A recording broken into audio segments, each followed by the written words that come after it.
Yes. You know what that feels like. Yes. I know what success feels like now. And to see other people, go through the breakout program and do the same thing. My life today is something that I never thought it would be. It's full of love and activity and work and peaceful nights, and it's happy, and I never thought I'd be happy. I like to be outdoors, so something I'm really good at is snowboarding. I also like to work with animals. The thing about nature that excites me is just that you can just go outside and go for a walk by yourself. Just have a good time out there and just not worry about anything else around you and just sit and relax kind of thing. Did you think you'd be driving this van 5 years ago, Doug? No, not at all. No. I was hopeless.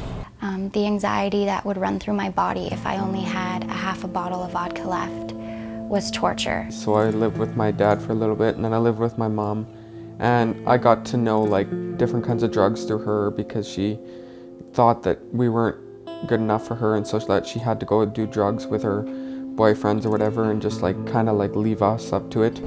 I had nowhere to go. I'd burned all my bridges. No help in my life. It was kind of like you live for your own. You make your own meals. It's kind of like you do what you want. There was a few circumstances in my life.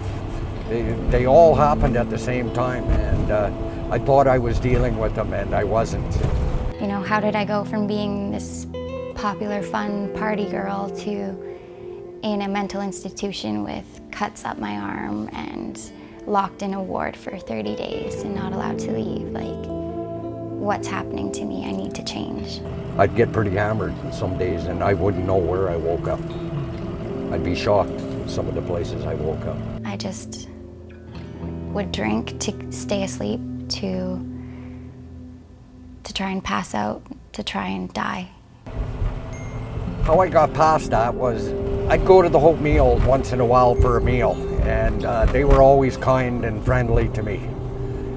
Once I walked in that door, my life changed, and I really see that as the forces of good and evil pulling against me, and good prevailed, and I was able to get in that door. Brightwood Ranch has helped me by getting my hope up there. When I was little, I had no hope, and so they've kind of let me know that God is there for us, and that it doesn't matter how you live, how your parents are, where you live, whatever, you always have hope. There was one individual that worked at the Hope Mission. His name is Pat. He would always remember my name, and to me that was huge, because that was sometimes the first time I heard my name called all day. One day, he said, "Hi Doug, how are you?" And I told him, "Pat, I'm not good." And the next morning I was in breakout program. All I knew when going into it was that I could stay there for a year.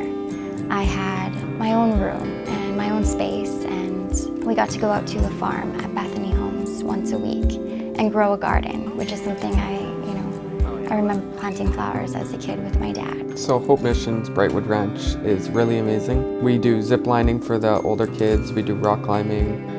I really like the petting zoo and just seeing the kids smile and laugh, and horseback riding is an amazing time with the kids because they get to learn, and so we kind of always want laughter going on when we're doing stuff and not really anger. Every day we see miracles. We get to serve, we get to plant seeds, we get to pick up clients and bring them back to the mission. Some of the goods we carry on the van are toques, hats, underwear, socks, boots, jackets, and the biggest thing of all, blankets in the winter time. The one story I could relate to is when this kid was just crying. I went up to him and I said, "What's wrong?" And he says, "My mom is moving." And he says, "I'm not living with her, but I want to know her." And I sat down with him and I said, "Do you want to pray about it?" He says, "Sure." And so at the end of the week, he came up to me and he said, "Thank you." He says, "My mom called Brightwood and let me know that she's okay and where she is, and I'm going to see her this weekend." I helped the kid go through whatever hopelessness he had in his heart. These guys that are on the street, they make me feel like family. I tell them about the drugs I used to use. I tell them about the alcohol, and most of them can relate. We study the 12 steps in the house too, and practice those every day in our lives. And it was so nice to be on a schedule and to be accountable for things for once in my life. And it was hard, extremely hard. I felt like a newborn. Like sometimes we can get 2 people in a week, sometimes only 1 a month.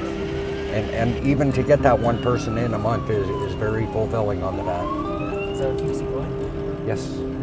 What did it for me in this recovery program, as I've tried different things, was that I felt a sense of hope. Like, I don't think there's no room in my life to go back anymore. Like, Hope Mission's given me, it's given me hope, okay?